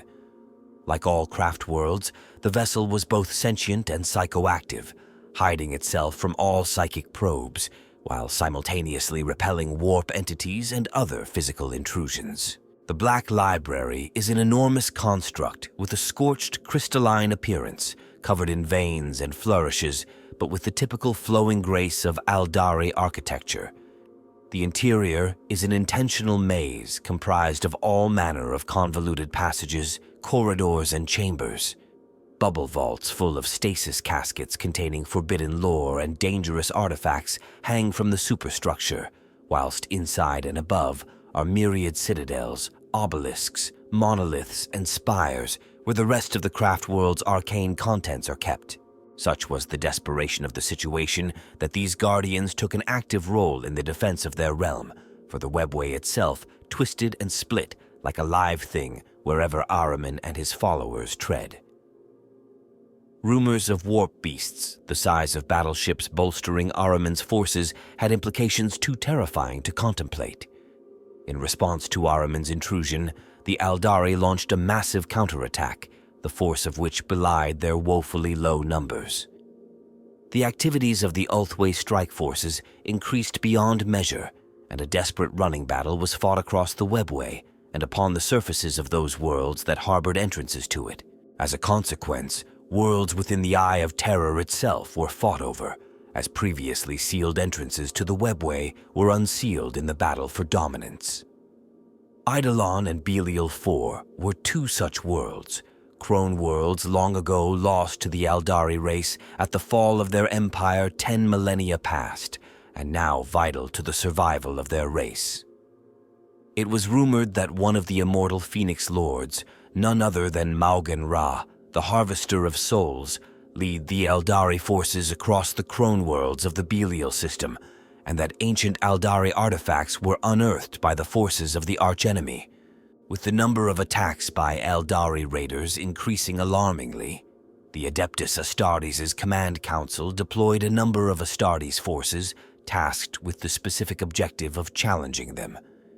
It appeared that these raids were actually being conducted by the Drukhari, the twisted kin of the Xenos that resided on the craft worlds, and though the Imperial forces held the entire Aeldari race in due contempt, it was this faction which they decided to target in an effort to teach them the lesson that the might of the Imperium, although slow to react, was impossible to avoid forever. Aid finally came from an unexpected quarter for the beleaguered forces of the Imperium in the form of the Dark Angels chapter of the Adeptus Astartes.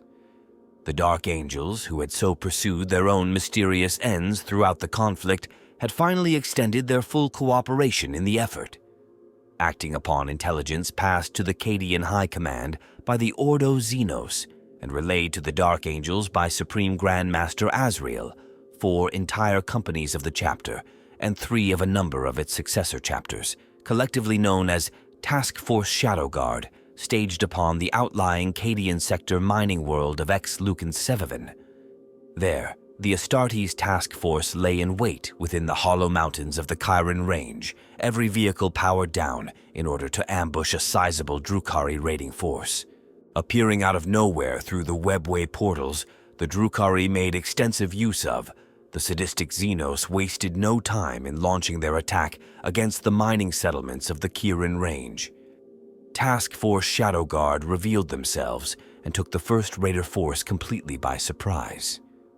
Exploiting the momentum of victory, Task Force Shadow Guard executed a maneuver that smashed aside a second Xenos force.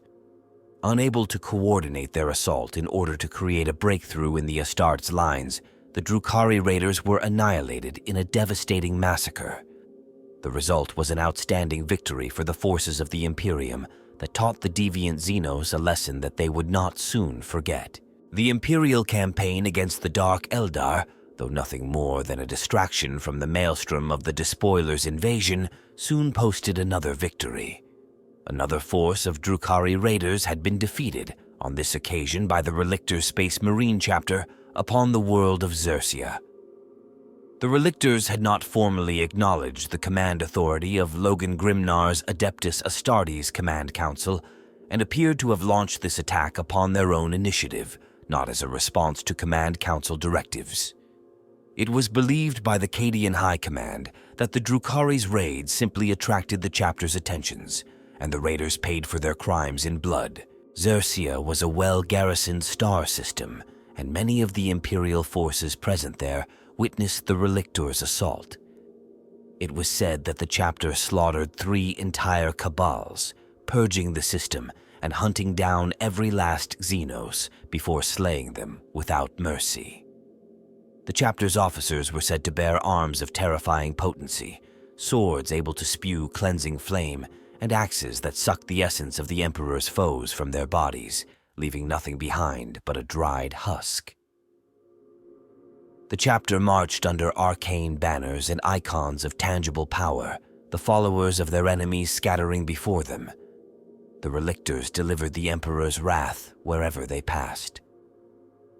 A number of Imperial Guard officers on the ground at Xersia attempted to contact the Relictors' chapter master, Commander Articus Bardane, but the chapter master refused to acknowledge their communications. Subsequent to this action, the Relictors appeared in a number of other campaigns before arriving in the Cadia system.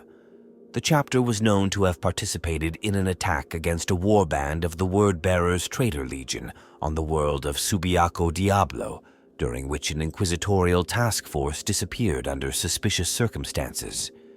They were next seen in the Cadian sector, where they clashed with the Night Lord's force at Exceltra Minor, before becoming embroiled in the suppression action against the Drukhari raiders at Xersia. The chapter next appeared near Cadia itself. Upon their arrival in system, the Great Wolf Logan Grimnar issued orders that the chapter should reinforce the Imperial garrisons of Cadia. Commander Bardin refused to acknowledge Grimnar's orders, and his fleet departed the system, headed, by best estimates, for the agri-world of Fremas. Grimnar was furious that the Relictors had refused to submit to his command. In a fit of rage, Grimnar ordered his most elite wolf scouts to track down the Relictors and discover the true nature of their mission. Exactly what occurred at Fremas is a matter of some doubt, but the pack of wolf scouts dispatched by Logan Grimnar tracked the Relictors to the remote Diomedes archive, where the chapter appeared to have repulsed a chaos attack before turning upon the archive's defenders. None of the defenders were reported to have survived the assault, but Grimnar's men recovered partial video logs that suggest the Relictors' objective was the sealed stasis vault at the heart of the mountaintop fastness. The contents of this vault were known to but a handful of adepts in the Imperium, most of whom resided on Terra. The Relictors' actions would later put them in conflict with both the Inquisition and, later, the High Lords of Terra, which put the future of their chapter in dire jeopardy. For long weeks, the Imperial Navy had been forced to fight a desperate holding action against the seemingly endless waves of Chaos vessels, but its battle fleets had finally been reinforced. An Imperial fleet the size of which had not been seen since the end of the Gothic War 8 standard centuries earlier had been dispatched from Cypramundi and staged itself at Balis Corona in preparation for a massive counteroffensive into the Cadian Gate. The arrival of this vast armada allowed those Imperial vessels that had been fighting continuously since the beginning of the invasion a brief respite. Severely depleted ships' companies were bolstered through indiscriminate press-ganging, and hasty repairs and refits were undertaken on those vessels most in need of them. The Imperial reinforcements were split into battle groups, each tasked with bolstering the Imperial defenses in a specific sector of the Segmentum Obscurus. The regions around the Eye of Terror encompassed many millions of cubic light-years, and only by the concentrated application of resources in those areas in most desperate need could the Imperial Navy hope to make inroads and stall, and eventually repel the Chaos war fleets plaguing the region. If the Imperial Nari could somehow gain the upper hand in the conflict, it was hoped the enemy would soon find their forces cut off from aid and reinforcement. Although Ork mercenaries had reportedly joined the fray, and the fleets of the Aeldari had mysteriously been drawn away from the Cadian Gate for unknown reasons, the iron fist of the Imperium was slowly but deliberately being brought to bear. Ancient defense laser batteries upon Demios Bineri, combined with programs of orbital bombardment on Laurentix and Suwon to harass the servants of chaos wherever they were to be found. Lord Admiral Quarren, the commander of Imperial Navy assets in the Cadian system, had succeeded time and time again in defeating Chaos war fleets many times the size of his own, allowing reinforcements to enter the fray around the fortress worlds of the Cadian system.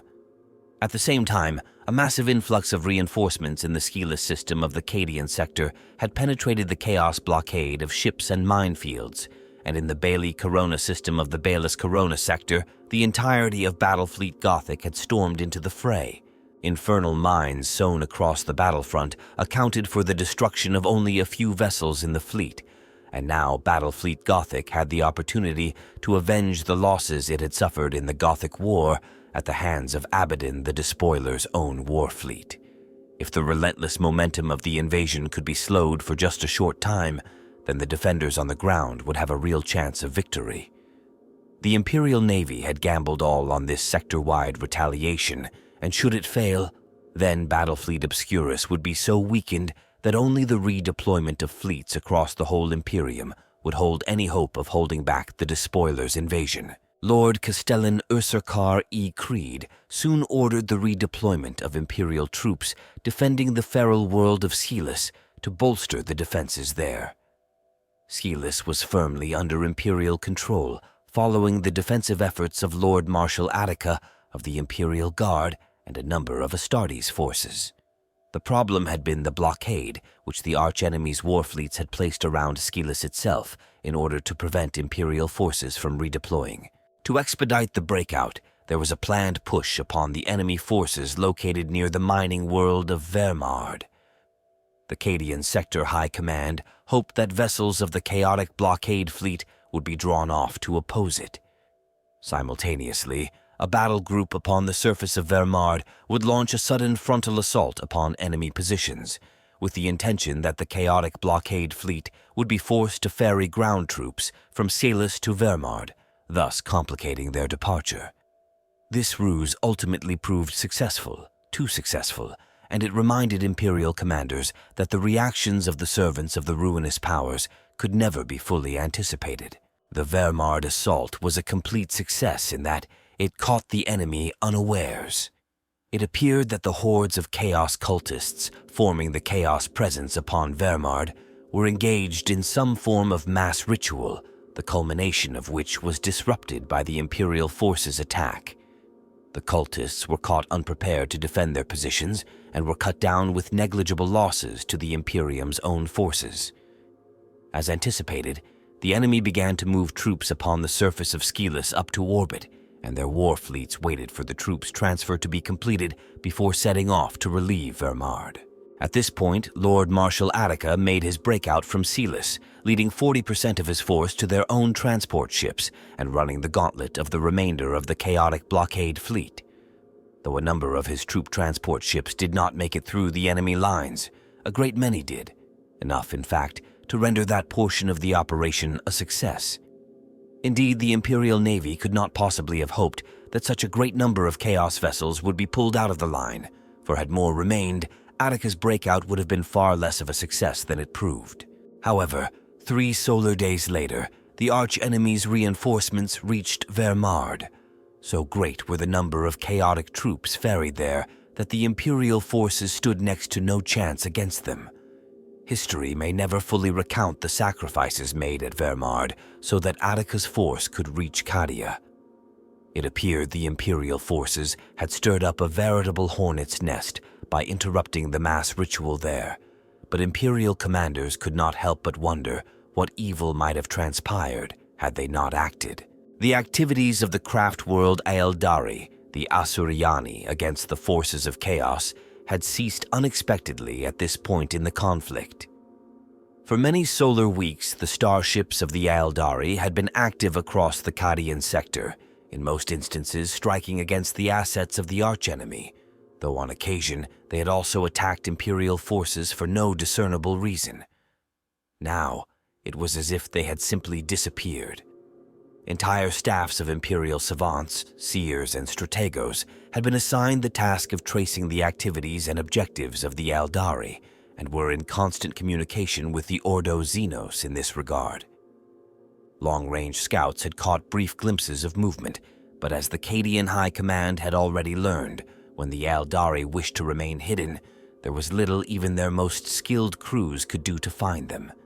Progress was eventually made in determining the reason for the sudden disappearance of the Aeldari fleets, when an Imperial scout vessel managed to record traces of Aeldari activity in System XT 90304/G, an empty star system in wilderness space 30 light-years to the galactic northeast of Bellis Corona. On the outskirts of the system, the Imperial vessel picked up readings of a vessel of prodigious size and managed to execute a single pict capture before being detected. The pict capture confirmed just why the Aeldari had redirected their efforts. The forces of Abaddon were in possession of a Blackstone fortress, an ancient Xenos-forged engine of destruction not seen since the end of the Gothic War. As if the presence of the planet killer in the sector's oculus of the Segmentum Obscurus were not dire enough a threat, now the Imperium had to contend with this new threat. If the notoriously aloof and uncaring Aeldari were prepared to throw the majority of their forces into combating the Blackstone fortresses, the threat they represented must have been terrible indeed. The Orks continued putting intolerable pressure on a number of worlds in the Scaris sector, notably Lethe the Seku and Mordax Prime. The Magi Biologus of the Adeptus Mechanicus believed these foul creatures to be working alongside Abaddon the Despoiler to further their own ends, though they did not consider it to be a true alliance as such. More likely the Orks were taking advantage of the opportunity provided by the Despoiler's invasion to launch new attacks against distracted Imperial targets. The situation on these worlds was grim indeed. In particular, Mordax Prime could not be allowed to fall into Greenskin hands, for it was a forge world of prodigious output, and its loss would damage the Imperium's war effort. More to the point, the Imperial forces dreaded the monstrosities the Orks might turn the production lines of Mordax Prime to creating. 15 Imperial Guard army groups and 5 legions of Cybernetic Mechanicus Skitarii troops continued to hold Mordax Prime, yet clearly such a large body of men was insufficient to stem the green tide engulfing that forge world. The Segmentum Obscurus High Command drew up plans to send a further 35 to 40 regiments of the Imperial Guard to the world, drawn from the regional reserve to help bolster Mordax Prime's defenses. Yet the Orks had set their sights upon capturing Mordax Prime, broadcasting their designs for the planet they referred to as Mordaka Prime on every Imperial channel. Were it not for the fact that Mordax Prime was the sovereign preserve of the Adeptus Mechanicus, Imperial High Command seriously considered petitioning the Inquisition for an exterminatus against the world before its vast resources fell to the enemy. By this point in the conflict, on every world of the Cadian system, there was only war. Vigilatum was all but lost to the unholy servants of the ruinous powers, though a small Imperial rearguard, previously thought annihilated, held out stubbornly defending the Naval Tac Logis facility. Solar Mariatus, too, was sorely pressed by the hordes of the Despoiler, and the Cadian Sector High Command had ordered the world reinforced, lest its output of munitions and other material essential to the ongoing war effort be lost, a blow the beleaguered Imperial defenders could ill afford. With Imperial Navy reinforcements inbound, the defenders of Cadia had to hold out just a little while longer. Orsarkar Creed had been hailed by many as the most able Imperial Guard commander since the legendary Lord Solar Macarius, yet many Imperial observers noted that his sub-commanders had not proved themselves quite so capable. So sudden and mobile had Abaddon's invasion proved that many Imperial commanders at the star system and planetary level had simply been unable to coordinate their actions and were reacting to the enemy's attacks rather than dictating their own terms of battle. Creed had issued stern orders to his subordinates to take the initiative at a planetary level or fall to the enemy, for the choice was that simple. Though the arch-enemy had gained temporary advantage over Imperial forces at Vermaard, the Imperium was now firmly in control of Celis. A number of cross-substantiated astropathic communications confirmed that the situation on that feral world was positive. Creed ordered a further 20 Imperial Guard regiments from Celis to be made ready for transit to other Cadian sector war zones, an order that would be executed if and when the warp storms scarring the sector abated. But after long solar days of silence from across the Cadian sector, a single message managed to penetrate the ether. The Scarus sector fared ill, and its Imperial defenders begged that the Cadian High Command dispatch reinforcements with all haste. Only the industrial hive world of Thracian Primaris stood before the tide of the Orc menace and the Chaos filth assaulting the sector, and with each passing solar day, another world in the Scarus sector slipped further from the Imperium's grasp. It appeared that Bellis Corona was suffering at the hands of the archenemy, and even the Imperial Navy was having a difficult time of it in this region. Elsewhere, the Imperial Navy's battle group Eclipse managed to halt the predations of an inbound Drukhari fleet.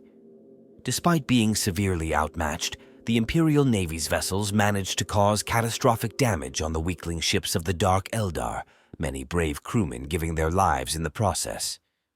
These Xenos evidently employed some manner of cloaking device, for at first the battle group believed them to be a previously unknown Chaos war fleet.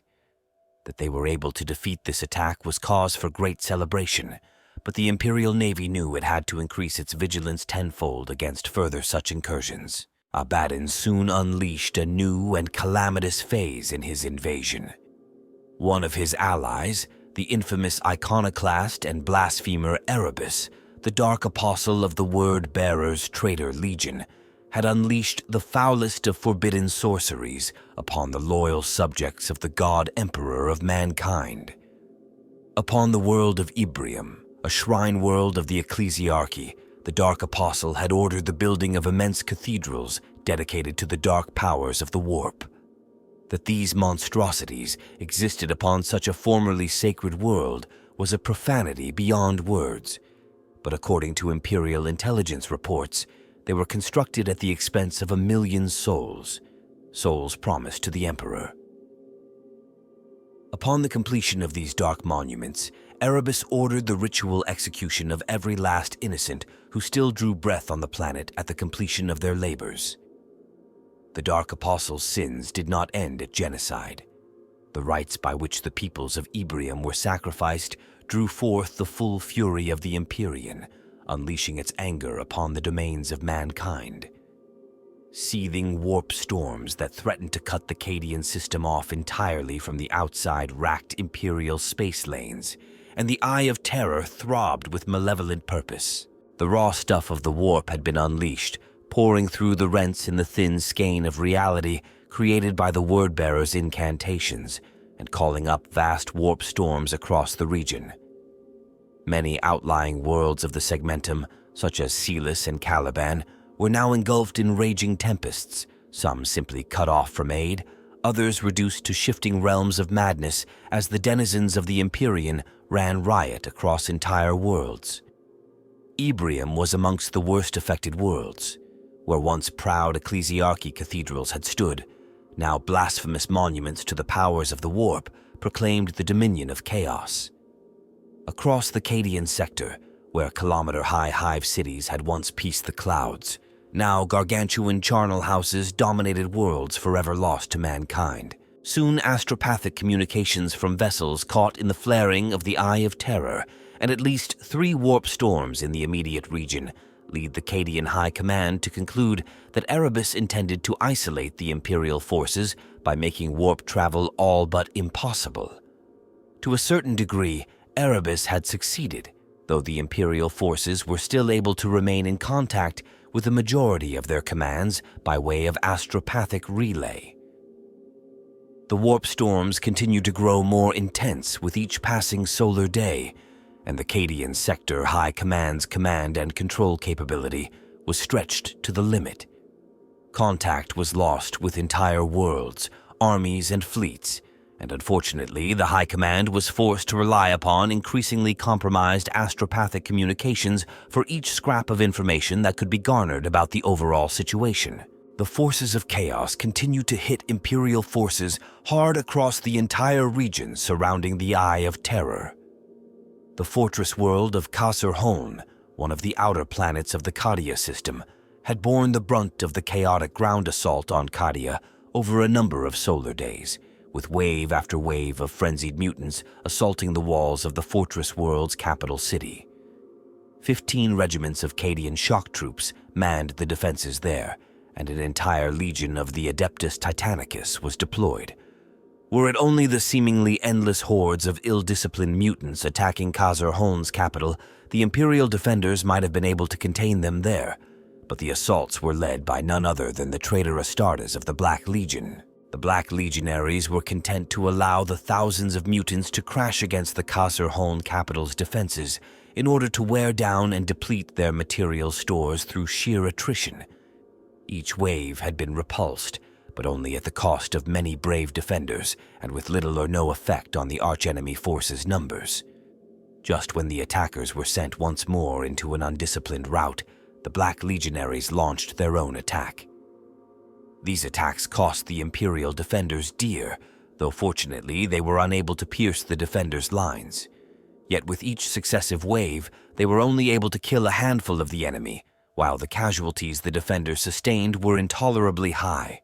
Lord Castellan Ursarkar E. Creed moved his headquarters from Cadia to Kasr Holn to counter the crisis rapidly developing there, believing that his inspiring presence would make the same difference as the addition of several regiments. He led a bold counterattack at the head of the Cadian 8th Regiment, the Lord Castellan's own, against the forces of chaos, sallying forth with the Imperial forces once the latest wave of mutants had receded, and struck at the Black Legion before the Chaos Space Marine's own assault could develop. This Imperial counterattack was a resounding success, and as Creed returned to the walls of Kasr Holn's capital at the head of the 8th Cadian, the entire length of the eastern wall erupted with the cheers of many thousands of men. But soon, the Battle of Kasr Holn took on a new and unanticipated turn, one that could scarcely be believed had it not been witnessed personally. At the height of the next assault of the mutants upon the eastern wall of the Kasr Holn capital city's primary fortress, at the moment when it appeared as if the Black Legion would force a breach, the feral 13th Great Company of Space Wolves appeared from behind the traitors' lines and inflicted a crushing defeat upon them. Both the Chaos attackers and the Imperial defenders heard with their own ears the animalistic howls emitted by these barbarous warriors, even though many were at their station some distance from the fighting. The sound chilled everyone who heard it to the core. Fortunately, the effect upon the enemy was greater still.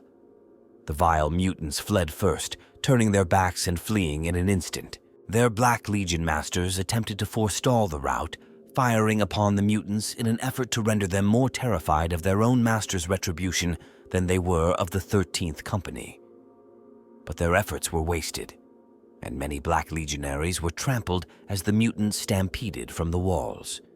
Soon the Black Legionaries were themselves assaulted, and those not cut down from the rear were forced to quit the field, an event unheard of to date for the fierce Chaos Space Marines of Abaddon's own Traitor Legion. The 13th Company's attack was over almost as soon as it had begun, and they soon withdrew, making no attempt to communicate with the other Imperial forces as they did so. After many long solar weeks of beleaguered, stubborn resistance, the defenders of the Cadian Gate were finally reinforced by the combined forces of dozens of Space Marine chapters. This Imperial crusade had been gathered from the most distant regions of the galaxy, answering the call to arms issued when the forces of Abaddon had first commenced their invasion. The Space Marine crusade was greeted with adulation and joy by the battered and bloody defenders of the Cadian Gate.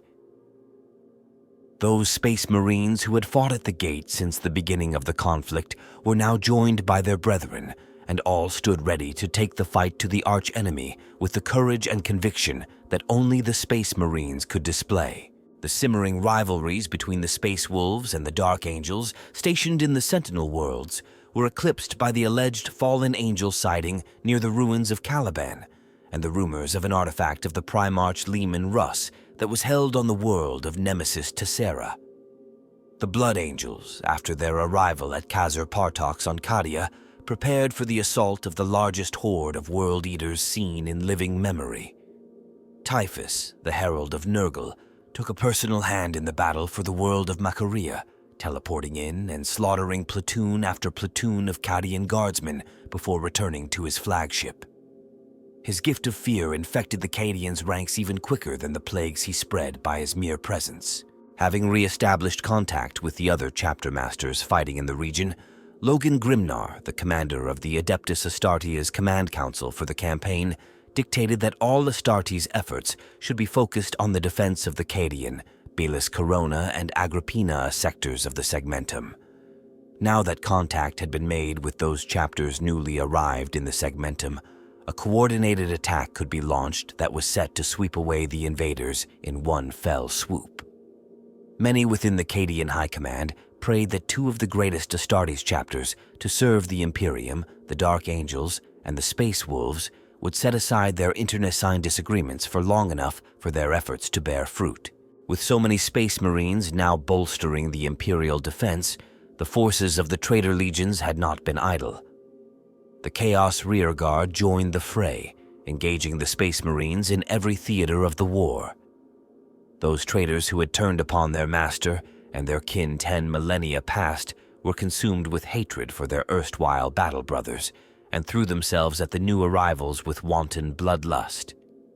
With such legendary warriors as the Blood Angels, the Black Templars, the Imperial Fists, the Howling Griffins, the White Scars, and many more now defending Imperial space from Abaddon's invasion, the Imperium at long last possessed a real chance to successfully turn back the 13th Black Crusade. 4 companies of the Blood Angels answered the call to defend the Cadian Gate, arriving towards the middle of the conflict. A significant force of Blood Angels immediately fell upon the Chaos Hordes, assaulting the world of Agripinaa, and they sought out the leader of the attacking forces, the notorious Chaos Champion of Khorne Kosalax, the Forsworn, and his World Eaters warband, the Forsworn. In an epic confrontation likened to the mythic conflict between the Blood Angels Primarch Sanguinius and the mighty bloodthirster Kabanda at the closing of the Ultimate Gate during the height of the Horus Heresy at the Battle of Terra, the Blood Angels took the fight directly to the enemy. Kosalax, fully aware that his bodyguard was no match for the frenzied sons of Sanguinius, called upon the slavering demons of Khorne for aid. The summoning rite was an act of wanton, traitorous carnage, as the warlord ordered his World Eaters to sacrifice the lives of their Chaos cultist allies in order to gain the favor of the Blood God. Uncounted thousands were slaughtered in mere solar hours, their blood flowing in rivers through the corridors of Agripinaa's primary hive city and cascading from ventilation grills as waterfalls of gore. The sacrifice had the desired result, and as the first of the Blood Angels' veteran assault squads screamed into battle, a blasphemous avatar of the Blood God, another bloodthirster, ripped its way through the skein of reality to confront the sons of Sanguinius. The first Blood Angels to meet the greater demon were torn limb from limb, the beast devouring their sundered bodies as a taunt to their battle brothers. The remaining Space Marines were sent into paroxysms of rage at such desecration and threw themselves at the demon with no thought for their own safety. At the height of the battle, the sanguinary High Priest Numitor confronted the demon and dealt it a blow that stunned it for a brief moment. Seizing the advantage, the brothers of the Death Company leapt upon its back, but the demon recovered and severed the High Priest's arm with a crack of its long whip. The priest was holding one of the sacred chapter relics, known as a blood chalice, which bore an infinitesimal amount of the blood of the chapter's Primarch, and the blessed liquid was spilled across the tarnished paving. At that moment, a deathly still overcame the scene, as the Blood Angels were momentarily shocked beyond action at the sight of their Primarch's sacred blood seeping into the ground. Then, the silence was broken as Numitor staggered to his feet and bellowed the words of the rite of exsanguination. The assembled brethren of the Death Company were overcome with visions of the last time their Primarch's blood had been spilt by a servant of chaos, when Sanguinius had fallen at the hands of the arch-traitor Horus. The Death Company went berserk. They hacked down the bloodthirster in a savage, rage-fueled frenzy, oblivious to the fact that it dragged half their number down with it before turning their hatred upon the warband of Cossalax the Forsworn. The World Eaters were expelled from Agripinaa at great cost to the Blood Angels, though the annals of the chapter's history will celebrate the casting out of the greater demon. The Chaos Champion Cossalax was not found at the Hive City, and the sanguinary High Priest Numitor vowed to hunt him down no matter the cost. The Blood Angels often hurl themselves into the Imperium's greatest and most terrible wars, fighting with a dynamism and determination that leaves even their brother Space Marines in awe. Of late, they have found themselves stretched thinner than ever, fighting simultaneously in the Third War for Armageddon, in actions around the Eye of Terror, and against the onrushing horror of Hive Fleet Leviathan. It was on the shield worlds of Kryptis that Commander Dante and many of his finest battle brothers faced the horrors of the cryptoid tendril. This splinter fleet of Hive Fleet Leviathan was headed straight for the Blood Angels' homeworld of Baal, and its advance had to be stopped. The Blood Angels prevailed against their Xenos foes, yet Baal was still at risk.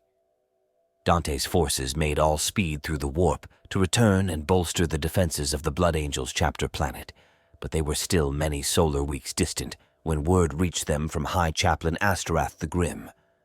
A new threat had emerged in the Diamor system, an invasion by the armies of chaos that could undermine the defenses of the Cadian Gate if it were allowed to succeed. Already the High Chaplain was en route at the head of the Blood Angels' 5th Company, but greater strength would be required to defeat the traitorous foe. With a heavy heart, Commander Dante diverted much of his own force, knowing that every warrior sent away was another who could not defend Baal. Yet they were the Blood Angels. They could do no less. Dante pressed on towards Baal with little more than an honor guard at his side, while the rest of his warriors turned their voidcraft and made for the Diamor system. The tides of the warp proved fickle.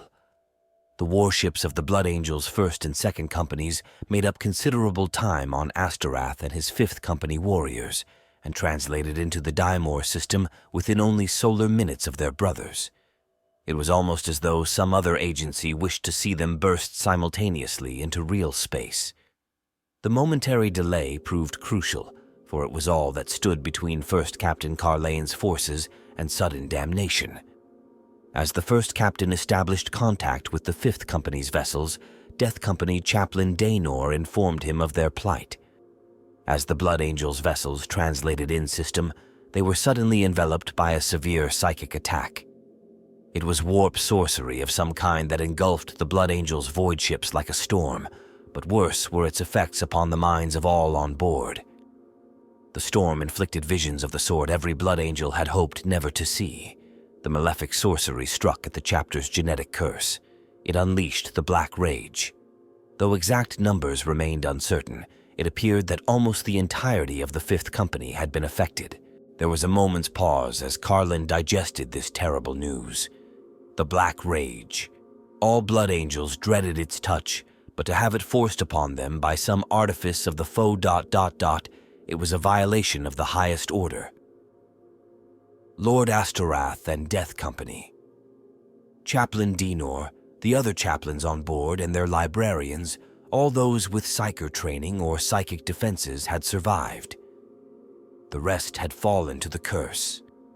The mortal helots who made up the warship's crews had cloistered themselves in terror, with some having been slain by the affected battle brothers. It was sheer bedlam aboard the vessels of the Fifth Company. First, Captain Carlane immediately dispatched the chaplains of both the First and Second Companies, as well as the Sanguinary Guard, to aid the beleaguered survivors and bring their fallen under control in an attempt to restore their ships to order. This concludes our discussion on the 13 Great Crusade. We hope you found it fascinating to learn more about these significant events and historical figures who left their mark on history. If you have any questions or would like to learn more about specific aspects of the Crusades, please feel free to leave a comment. We always appreciate your feedback and suggestions for new video topics. Would you like to see a continuation of this series? Let us know